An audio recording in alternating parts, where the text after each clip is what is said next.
Hi everyone, Zach here for Midwest Railway. We just hit 1,000 subs, so thank you all. And as a reward, I'm going to take you for a walk around the yard. We're going to start our little tour here in the warehouse. As you can see behind me, we've got a lot of parts of 4070 hanging around. This includes everything, drawbars, connecting rods, all kinds of interesting stuff over here in the warehouse. This is right here near the front of the property. Pardon the noise, there's some needle scaling going on. We also use these boxcars here for storage. We come down, over to this side is the front gate and our display caboose. It's a B&O wagon topper, bay window style caboose. And that caboose is a major feature on our open house tours. Walking back here, behind me is the main area where we all like to park. And you can see the crews here, and work's getting done because it's a working Saturday. Tripping over some equipment. That's why you shouldn't walk backwards in the yard. So here we go. And of course, behind all of the vehicles are car number 62 and car number 4412, two of our rail cars that have seen service out on the road. We also have CSX tracks over here, but we're going to walk down the side of the Roundhouse behind me. This white building is the back shop. We'll pass our caboose on the right. Walk around. Just behind here is our reefer car. That needs a little bit of outside cosmetic restoration, but will be used to house our reborn model train layout, hopefully soon, which we like to show off on our open days as well. To the right, we have one of our private cars that's staying here, going to the Sun Mountain. That's property of Mr. Ben Rinalda.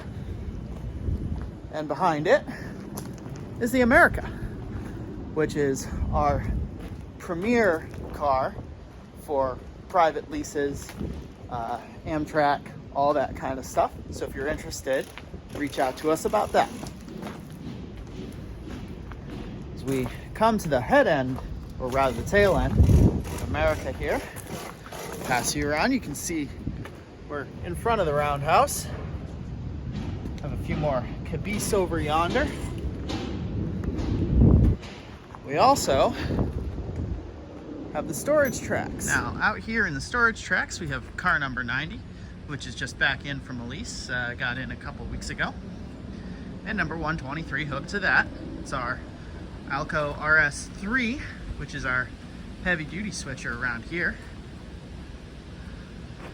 To the left is the string of E-units and associated, which were for a while stored out next to Quigley Road here in Cleveland. Became something of a local landmark. They've been moved over to us, and currently we have some artists doing some work on one of the units, painting it up.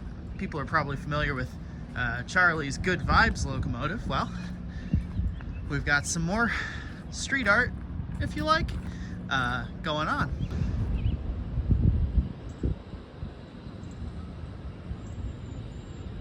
So this is the string that came in, and this second unit here is getting its new paint job, courtesy of Miss Tess, who's currently working on that.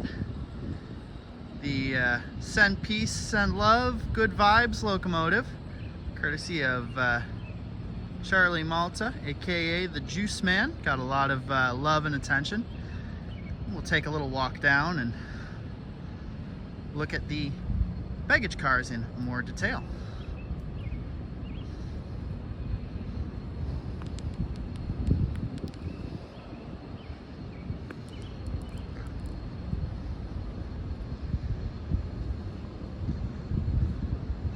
Unfortunately, not all of these cars have been completely unmolested by graffiti graffiti and such, but there's been some patch ups and some love. This is kind of the way, you know, art works out on the street. Things come and things go, and everyone leaves their own mark. You love to see it. Of course, everyone's favorite, the land baggage car, which is a troop kitchen, not unlike our power car.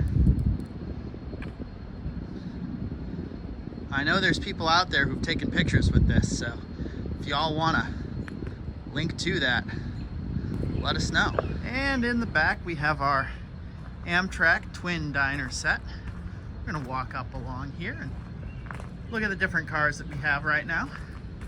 These cars need some work, but with a little love, it could be a very nice diner kitchen crew car. Up in front of that is the second tender for the 2100. By the way, off to the left here is the other side of that string, the non-street facing side, which is not quite as pretty. Again, this Vanderbilt tender is for the American Steam Railroad to be used as a water car for 2100, which is currently under restoration. In front of that we have what I believe is just a double sheath box car, something like that. Have all the information here. I'm sure someone cleverer than me can do the homework. This is a bit of a casual off the cut thing, but it's B&O, so it belongs. In front of this is a riveted tank car. Again, very early USRA sort of tank car. In front of this is the Hot Springs, which, although it's seen better days, this is a very important car. This is one of the first cars ever, if not the first car ever, from Pullman to be outfitted with air conditioning from the factory. For a while it was called Fort Eustis while it ran for Midwest Railway Historical Foundation behind 20. Hey, Future Zach here. Quick aside, I said that Fort Eustis was pulled behind 2100. I meant 4070. Shh, sorry. 2100. You can still see a lot of that lettering sticking around over the years. But yeah, Hot Springs has seen better days. There is currently a group that's hoping to restore her. They could use some love as well. And in front of this is the Chippewa Falls, which again, not owned by the Preservation Society. This is owned by its own preservation organization. We're on the other side of Chippewa Falls now. We'll just walk up. This particular car is the mate for Going to the Sun Mountain, also in private ownership. And behind it is the Palm Point, another privately owned car owned by an organization that's working to restore it. It's had some work done relatively recently, paint it and preserve it, but still needs a lot of work before it's ready to hit the road again. But behind this, it's mostly more box cars. There's an Illinois Central rail car down there, and there is B&O Express car, which we'll head down and take a look at.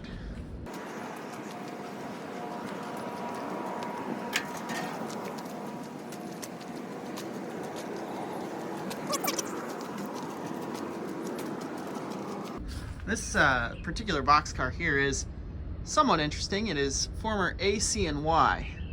You can just about still make out the AC and Y on the side. That's Akron, Canton, and Youngstown, I believe. There's not a whole lot of AC and Y stuff around, but there you have it. There's a little bit in our collection. This here is Illinois Central, which I believe was used as a crew car for maintenance away. Currently it's not really able to go anywhere. We'd like to get this car back on the road too, and you know, that lovely brown and orange Makes for a unique and distinct sight and service. And then finally at the back here is our B&O Express car. Now, this is a very early, interesting car. I believe this car is pre-World War I. It's a Railway Express Agency car from the sort of earlier days of steel car construction. You can see it's all riveted, and the most interesting thing about it is it has these riveted steel Fox trucks under it, which are very distinct. You know, once upon a time, this car was all blue or possibly even express green with the gold lining, depending a little bit on the service and era of B&O you're looking at. This is one of the cars that would have been at the head end of one of those inner-city express trains. And again, these fascinating Fox trucks.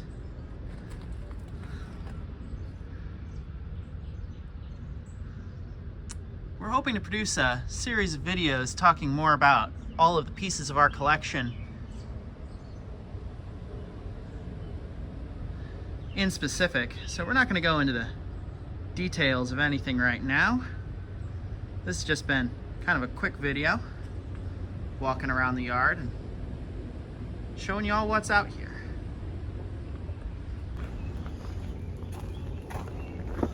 Well, thanks to everyone for coming on this little walk with me on a gloomy Cleveland day.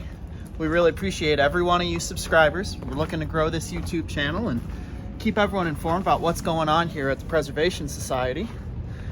So if you're not subscribed, please do that. Please like the video, share, help us feed that algorithm and spread the word. We really appreciate that. Be seeing you.